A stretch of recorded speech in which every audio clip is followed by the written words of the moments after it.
Assalamualaikum, video kali ini kita akan bahas tentang listrik statis. Soal-soalnya pada bagian yang ketiga. Untuk bagian yang ketiga ini kita mulai dari nomor 21. Untuk nomor 1 sampai 10 ada di bagian 1, nomor 11 sampai 20 ada di bagian 2, dan yang ini adalah bagian 3, nomor 21 sampai dengan 30. Perhatikan gambar struktur atom dan pernyataan berikut. Pernyataan yang tepat. Elektron, pernyataan pertama, elektron mengelilingi inti terdiri atas dua kulit atau dua orbit. Nah, di sini berarti ada kulit pertama, ini namanya kulit pertama, dan di sini ada kulit kedua. Berarti pernyataan yang pertama adalah benar. Atom bersifat netral karena jumlah proton sama dengan elektron. Berarti di sini kita lihat dulu. Protonnya ada 1, 2. Yang di inti ada dua warna, kan ada abu dan putih, berarti pasti ada dua proton dan dua neutron. Nah, elektronnya ternyata ada 1, 2, dan 3. Elektronnya ada 3 elektron. 3 elektron dan 2 proton, kita bisa simpulkan bahwa atom ini bermuatan negatif. Kenapa? Karena kelebihan 1 elektron. Pernyataan yang ketiga, jumlah elektron, kelebihan jumlah elektron dibandingkan dengan jumlah proton menyebabkan atom bermuatan negatif. Iya, benar. Jadi pernyataan yang paling benar adalah yang 1 dan 3 atau opsi yang C. Soal nomor 22. Bila benda X dapat menarik Y, maka hipotesis yang tepat, nah di sini pastinya kalau dia bisa menarik, dia pasti bermuatan listrik. Jadi X-nya nggak mungkin netral. Kalau netral itu cenderung untuk ditarik. Dan di sini bisa ini bermuatan entah positif entah negatif untuk X-nya, dan Y-nya bisa berlawanan atau dia bisa netral. Berarti kita fokus di jawaban C dan D. X bermuatan listrik, kita nggak tahu muatannya apa. Sedangkan Y netral, atau di sini ini bisa benar sih. Yang D, Y netral atau jenis muatannya berbeda. Jadi jawaban yang paling lengkap adalah yang D. Kita nggak bisa hanya fokus di jawaban C saja. Dia tarik-menarik bisa jadi karena ini positif, X-nya positif, X-nya negatif, Y-nya positif, ataupun sebaliknya. Atau misalnya X-nya negatif, di sini tidak bermuatan, otomatis juga akan bukan saling tarik-menarik, tetapi akan ditarik oleh X. Nomor 23. Terdapat 4 muatan listrik, P, H, R, dan S. Muatan P ditolak Q. Nah, kita lihat dulu siapa yang diberi perlakuan. Yang diberi perlakuan, bila S adalah plastik itu adalah S. Yang digosok dengan wool, berarti P, W, N. Plastik digosok dengan wool, maka plastiknya akan bermuatan N, itu negatif. Berarti di sini kita bisa tahu bahwa S-nya negatif. Kita balik lagi, baca lagi bahwa muatan R ditolak S, berarti kalau saling tolak menolak berarti dia senama, maka R-nya juga negatif. Muatan P ditolak H dan ditarik S. Muatan P berarti ditarik S otomatis P-nya positif. Tapi P-nya ini ditolak oleh H, berarti H-nya juga positif. Maka pilihan berikut yang tepat adalah P, H negatif, salah. H positif, ya. R-nya negatif. Oke, jadi jawabannya yang B. Nomor 24. Dua buah muatan listrik masing-masing ada Q1 plus 2 mikrocoulomb, berarti Q1 ini sama dengan 2 kali 10 pangkat min 6 coulomb. Dan Q2 sama dengan 4 kali 10 pangkat min 6 coulomb. Nah, kita tahu muatannya ternyata berbeda, positif dan negatif, otomatis dia akan tarik-menarik. Berarti fokus di opsi A atau opsi B bisa, atau opsi C. Nah, sekarang opsi A enggak ya, karena dia tolak-menolak, sorry. Berarti B dan D. terpisah pada jarak 2 cm. Berarti di sini kita bisa tahu nilai dari R-nya. R-nya sama dengan 2 cm.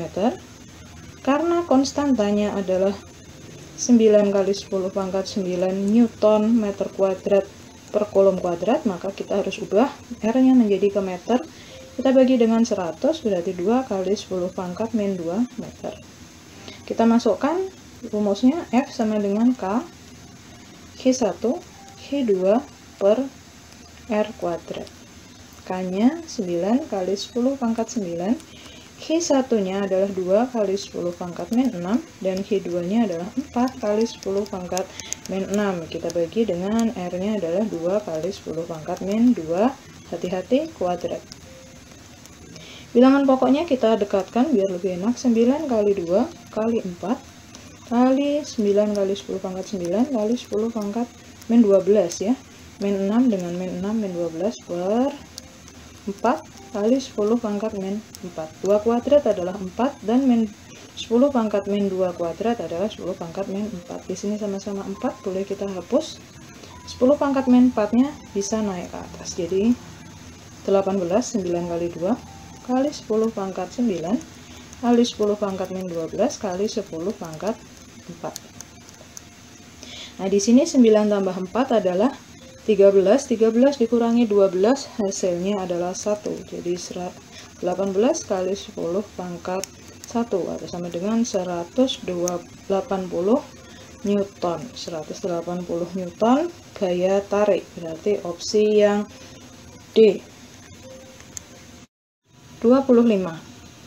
Dua buah muatan terpisah pada jarak R-nya adalah 3 meter sehingga menghasilkan gaya listrik 160 Newton. Di sini F1, di sini tadi adalah R1. Bila jarak kedua muatan diubah menjadi 6 meter, berarti R2. Gaya listrik yang terjadi F2-nya berapa? Itu pertanyaannya. Jadi F2 sama dengan R1 per R2 kuadrat kali dengan F1. R1-nya bernilai 3, R2-nya bernilai 6 kuadrat kali F1-nya 160, berarti 1 per 2 kuadrat kali 160, berarti 1 per 4 kali 160 atau sama dengan 40 Newton. Opsi yang A. Perhatikan faktor-faktor berikut ini. 1.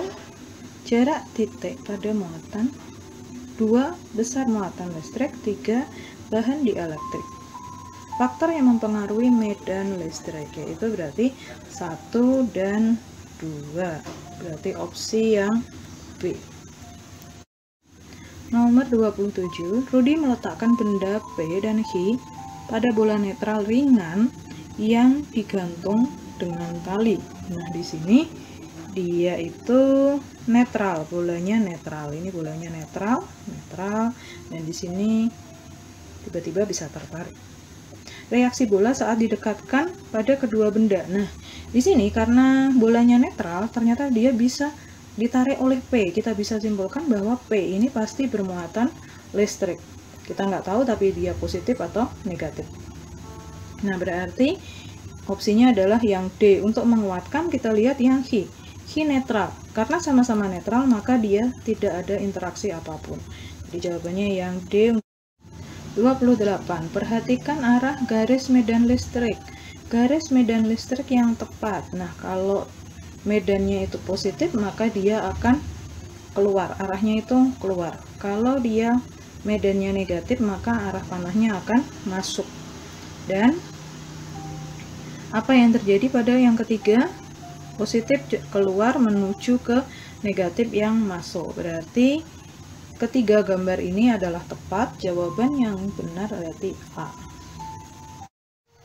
Nomor 29. Perhatikan gambar muatan listrik berikut. Di sini ada titik Q, ada titik A dan titik B. Jarak muatan Q ke titik A adalah 2 cm. Berarti kita bisa tahu nilai R. R-nya sama dengan 2 kali 10 pangkat min 2 meter. Untuk RB berarti nilainya adalah 3 kali 10 pangkat min 2 meter. Titik A dan B berada di dekat muatan Hi. Medan listrik di titik B sebesar 180 Newton per Coulomb. Medan listriknya sebesar 180 Newton per Coulomb ke arah kiri. Nah, terus besar medan listrik di titik A berapa? EA-nya itu berapa?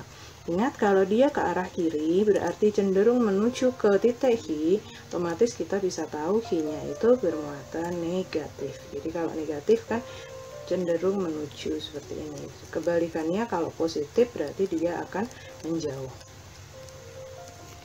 Terus selanjutnya kita hitung deh, kita tahu bahwa rumus medan adalah E sama dengan K Hi per R kuadrat.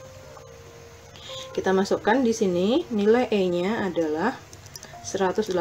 Kita kerja di B dulu ya. Jadi EB. Ini untuk EB-nya.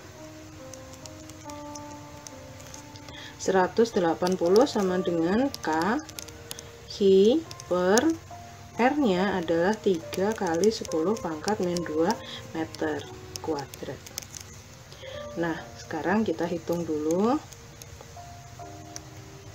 180 sama dengan K Hi per 3 kuadrat adalah 9 kali 10 pangkat min 4 min 2 kuadrat, jadi min 4.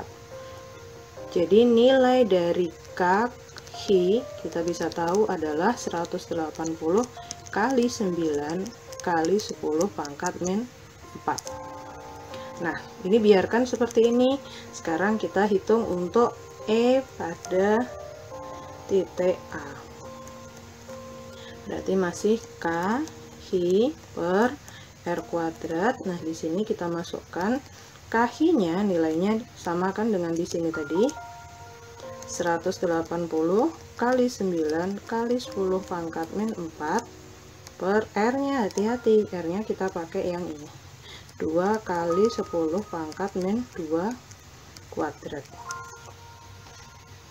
Nah, di sini berarti 180 kali 9 kali 10 pangkat min 4 dibagi 2 kuadrat adalah 4 kali 10 pangkat min 4. Min 2 kali 2 adalah min 4. Nah, di sini sama-sama 10 pangkat min 4 hapus. 180 jika kita bagi 4 hasilnya adalah 45. Jadi nilai medan di titik A adalah 45 kali 9, menghasilkan angka 405 Newton per Coulomb. Kemana arahnya? Arahnya tentu menuju titik Hi, yaitu ke bawah. Jadi opsi yang D. Terakhir, nomor 30. Berikut ini adalah fenomena-fenomena yang disebabkan oleh adanya listrik statis. Kecuali gedung bertingkat dipasang penangkal petir. Ya, gejala listrik statis, terjadinya kilatan cahaya dan suara gemuruh di langit yang mendung. Karena adanya awan positif dan negatif, berarti gejala listrik statis juga. Tertariknya potongan kertas oleh penggaris setelah penggaris digosok dengan rambut. Nah, di sini penggaris bermuatan listrik menarik potongan kertas yang netral, berarti juga gejala listrik statis. Lampu di kamar dapat menyala karena listrik PLN. Di sini gejala dari listrik dinamis. Jadi jawaban yang D. Oke, demikian pembahasan untuk video kali ini. Terima kasih.